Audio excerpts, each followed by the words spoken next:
Fonda Lee, World Fantasy Award winner, Hugo nominated and robbed, author of the Greenbone Saga, soon to be released Untethered Sky, Tethered Sky. I should have looked that up before starting the video. And recently announced co-author of a book with Bruce Lee's daughter, which is fucking cool. One of the only funny people on Twitter. And also, I think it's correlated to, at least when I first started following Fonda Lee, the person who gets misunderstood by Twitter the most. Remember when TikTok went after Fonda Lee? That was a great time. Actually, one of the reasons that I decided to read the Greenbone Saga, not because every single human being that I know was nagging me to read it. It was also that I found Fonda Lee extremely funny on Twitter, and I was like, man, I want to support that. Like, I like people that are in a professional manner, but are still willing to have a laugh. So I emailed her. I went on a website, found her email address, typed my idea down. She got back to me. I pissed and shit all over the floor. I was not anticipating it. I just sent it out blindly in the sheer randomness of the universe that she had 5 seconds spare. And she did. First off, if you do enjoy, please do like, please do subscribe. Second off, thank you very much, Fonda Lee, for getting back to me. And third off, if you can think of any other authors or booktubers that you would like me to contact and have an idea of what books that they would like to recommend, let me know down in the comments section. Would love to hear. So as always, I gave the criteria. What is your favourite book or series? Now, she did give me an answer for both. She gave me a book and a series. I have to admit, I left the book because that meant there were 4, and I've got uni reading to do, and I couldn't quite squeeze 4 books in. And so I went with the one that I thought I owned, which is...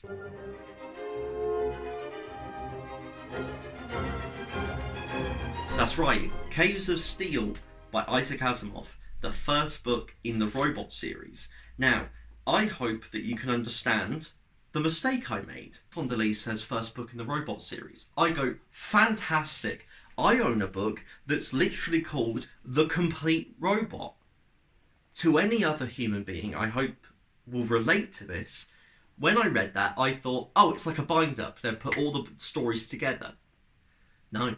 The Complete Robot is just a collection of short stories set in the world that's not actually part of the series. Instead, it begins with Caves of Steel. We move.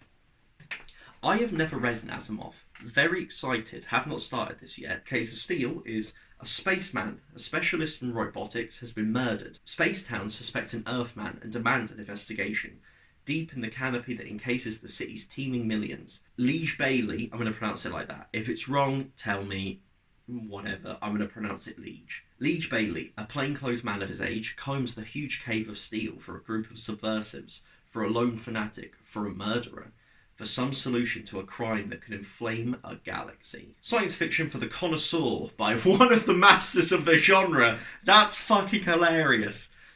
Hello there, I'm a connoisseur. May I partake in a bit of science fiction, please? Why, of course, we would recommend you Isaac Asimov, a book for the connoisseur. That's fucking amazing.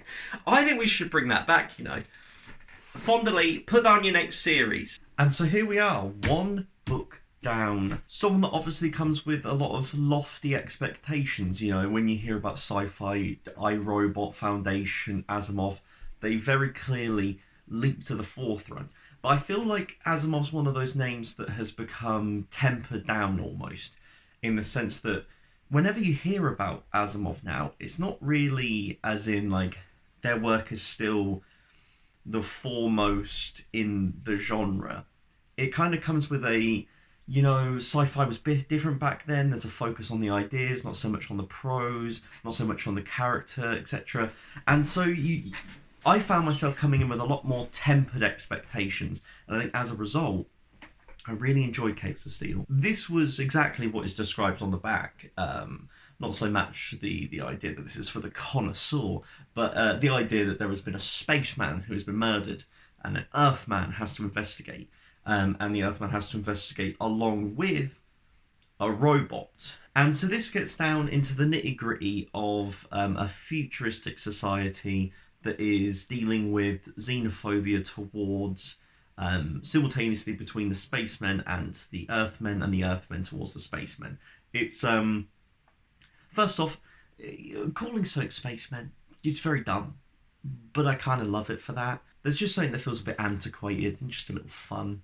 I will say this feels like something that was written in the 50s. You know, you're not getting any groundbreaking displays of how to write about women or something. You know, it's very, shall we say, male orientated. But down to what I think is the absolute reason anyone should read this, it is just the world building. I love what is a small scale plot in a large scale world. That we are dealing with intergalactic, like interplanetary politics. But rather than focusing on such a grand scale, we're focusing on a very small plot on the investigation of a murder that could implicate either side. And as a result, the tensions begin to form.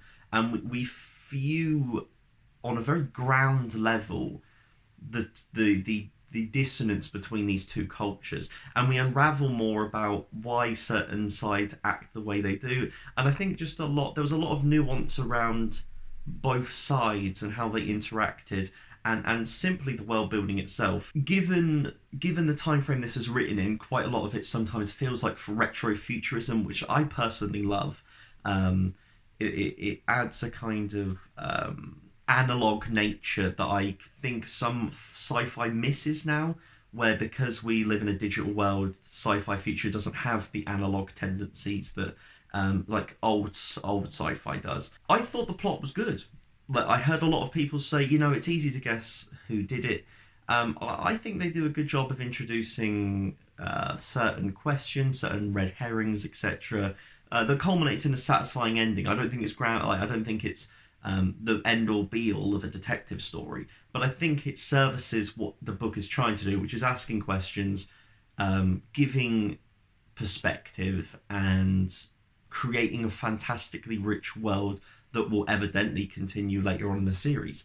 And incredibly short. I think my edition's 189 pages long. It's not like you're going to be like smacking away at this for days, should I say weeks or something. It was just a good, quick, fun read, and I would 100% recommend it. I give it 4 stars, simply because I didn't feel large emotions. I just felt like, oh, this is interesting, and that was what I took away from it. It made me a lot less scared moving forward with sci-fi, and I found myself thinking, I'd probably enjoy other sci-fis that I didn't think I would, based on how well I got along with this. So, cannot argue in the slightest. Then, of course, I asked, I don't know why I'm saying of course, you could be a new viewer. If you're a new viewer, welcome. Second thing was to say, what is a book that you believe deserves more recognition? And for that, Fonda Lee actually said any works by Octavia E. Butler, but specifically...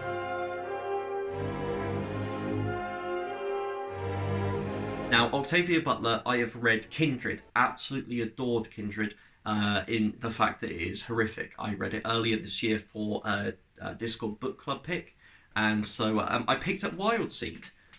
Wild Seed, I've begun it, as you can see. I'm about 50 pages in, and so far it is brilliant. It is setting up so much interesting discussion and commentary around colonization, eugenics, slavery. It is very, very, very, very, very, very, very, very, very, very interesting so far. So I am 100% already happy that I am reading this. To give you an idea of what's on the back, it says, it begins when 2 immortals meet in an African forest. Doro is an ancient spirit who, for thousands of years, has cultivated a small village of people in search for perfection. He steals from their bodies to sustain his own life. Doro fears no one, until he meets Anyanwu. Anyanwu is like Doro, and yet different. She uses her wisdom to help others, healing injuries, birthing tribes, and shifting the shapes of her own body. Anyanwu feels no threat, until she meets Doro. In an epic story of love and hate, Doro and Anyanwu chase each other across continents and centuries, a power struggle that echoes through generations. Together, they will change the world. Can't wait to finish this and give you my thoughts, because it is such a promising start. that I can't wait. So see you in a second. Book 2, and talk about a magnificent book. Wild Seed by Octavia E. Butler. The best way I can describe how much I enjoyed this is the fact that I bought book 2 during reading book 1. I was only like halfway through and I was like, I'm definitely continuing this series. Where to begin? You can feel the influence. You can feel the influence moving through a lot of sci-fi writing and a lot of fantasy writing. You could spend the day talking about the intertextuality of N.K. Jemison's Broken Earth trilogy and this. It was so different than what I was expecting. And I don't know what I was expecting. And it was still so different. These two ancients meet. These two people that have been alive for hundreds and for the other thousands of years. And the work done to show the power dynamics between someone who is a regular human being compared to someone who is hundreds of years old. The difference of learning, the difference of understanding, and then showing the power dynamic between that person who is so much more than us, and then introducing this 2,000-year-old being and having their interactions. This book communicates so much about slavery, about domination, about colonialism, eugenics. This draws so much from real-world instances. It's so hard not to be moved and broken by this book. There were parts that were so harrowing and so emotionally, I don't know, that this communicates the same kind of feeling that I get reading, for instance, something like The Bluest Eye, or other Morrison books, which is a feeling of confusion, around abuse, and the confusion around domination, and the intersectionality of how other people are abused compared to others, and what one person can get away with and what someone else can't. I don't want to go into specifics because I would never have picked this up. The next series I had planned from Octavia Butler was The Parable of the Soul, which I evidently will be getting to. I own it, but I think I'm going to read these first now because I would never have picked this up. I believe this is her first series. It's not her first book. This is actually the printing, the order of publication of these books is very odd. So whilst this isn't her first book, it was her first series, and I believe that and then Kindred came together, and then Parable of the Soul came about a decade after. So this comes with I'd say an almost like fearlessness in terms of what they're conveying. The layering of generations in this book and places and the travelling, the cool, oh my god, I can't even describe it. It was so good. The generational element, but with the constants of Anyanwu and Doro, these two ancient beings that are here. I would describe it as the central relationship is the relationship between the colonizers and the colonized. It is this twisted transactional love. It's the drawing power out of each other. What can we, if we're like from the colonizer's perspective, it's what can we take from you, and from the colonized perspective, it's we're in this terrible situation. What can we drag out of you as a result? Like what? It's trying to find a place, trying to find a foothold in a situation where there is no power, and the central relationship displays that so perfectly, and it displays how those that are deemed without power still hold it, and how they use it elsewhere. It's hard to put into words without spoiling, and I would just recommend that this is only like less than 300 pages long. I would just recommend picking it up and just experience it yourself, because it's really, really, really, really, really, really, really, really good. What more can I say than that? And then finally I asked Fonda Lee, what is a book that you believe deserves... No, that's not the right thing. What is a book that you believe your audience wouldn't know that you love? And I have to admit, I wasn't expecting the answer. I also have read the book that she recommended, and I'm going to do a reread. And the third thing is that I absolutely adore the book already, and I've been looking forward and wanting an excuse to reread this book so badly, and that is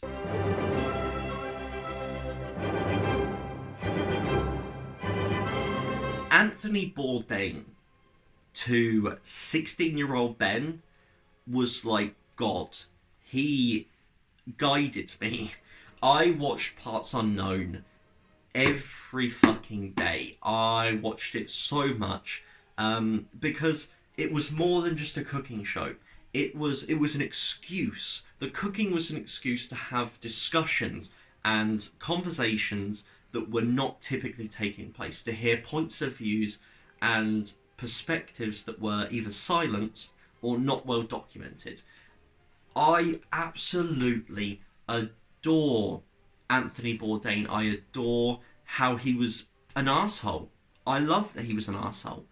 I love that he had such an artistic vision, that he brought such individual, poetic joy to how he spoke on his show.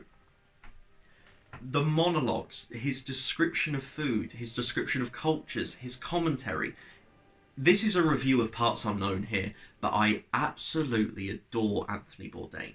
I will forever watch, and I shall forever read the stuff that he made whilst he was alive. And Kitchen Confidential is a book I read during lockdown when I first started reading again. And I read it physically. So, this time, audiobook. Let's get that crisp little voice in my ear reading his words, because that is the best thing. Anthony Bourdain is in the same school as Leonard Cohen, in my opinion, where sometimes he's an arsehole, sometimes he's probably a little horny. 10 times out of 10, he is writing gorgeous shit. And this is after 25 years of sex, drugs, bad behaviour and haute cuisine. Chef and novelist Anthony Bourdain decides to tell all, from his first oyster to his lowly position as a dishwasher in a honky-tonk fish restaurant in Provincetown. From the kitchen of the Rainbow Room atop the Rockefeller Center to drug dealers in the East Village. From Tokyo to Paris and back to New York again. Bourdain's tales of the kitchen are as passionate as they are unpredictable, as shocking as they are funny. I cannot wait. I absolutely love this book, and wait until you hear me gush about it more. Book 3. Oh, talk about saving a banger for the end. Kitchen Confidential by Anthony Bourdain is just such fun. It's just so much fun. I listened to it on audiobook, like I said, and 100% the way to listen to it, to consume this. Bourdain has such a gravitas and a character to his voice, how he puts ideas across. Sometimes when he's giving an example of what he would typically say in the kitchen, etc., hearing his voice, hearing how he describes it, his intonations, really helps you fall into the book. And I found sections that I didn't enjoy so much when I read it physically 100% loving when it was in audio, because that's the nature of it, because it's from his perspective, his voice. Hearing his actual voice 100% transports you. And for someone who loves Anthony Bourdain and has missed Anthony Bourdain, having, 8 hours of his voice being funny, being very insightful, being one of those people that I find like a Terry Pratchett, in the sense of him as an actual person. He's not always right, but you get the sense that he's always trying to be better.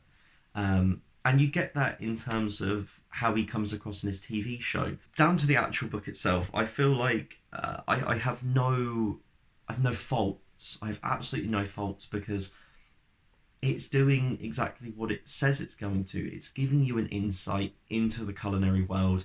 It's showing you the dirty, disgusting, depraved side of it. It's showing you how sometimes it's incredibly good.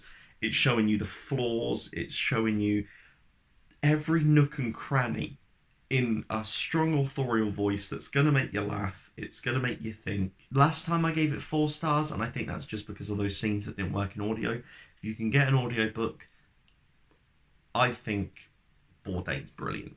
There's no other way to describe it. And so, that would bring us to the end. We have had a hell of a journey. We've had a 5, a 4.5, and a 4 star. I mean, that is a sublime showing. Proving, I don't know what, all authors, am I going to take one author and then make a blanket statement that all authors must have good taste? No, what I can say for sure is Fonda Lee evidently has some good taste, at least in my perspective. If you have enjoyed, please do like, please do subscribe. Please read the Greenbone Saga, because you won't be missing out. It very much kicks ass, and will not be what you expect. No matter what you hear people say about it, I think no matter how much you hear, how intricately they speak about it, the moment you sit down and pick it up, there'll be a part of you that goes, that isn't quite how I expected this to go. And that's when you know you've got a good series. Thank you very much, Fonda Lee, for getting in touch and providing me with your suggestions. I thoroughly enjoyed myself. Looking forward to the new book. And, as always, have a nice rest of your day.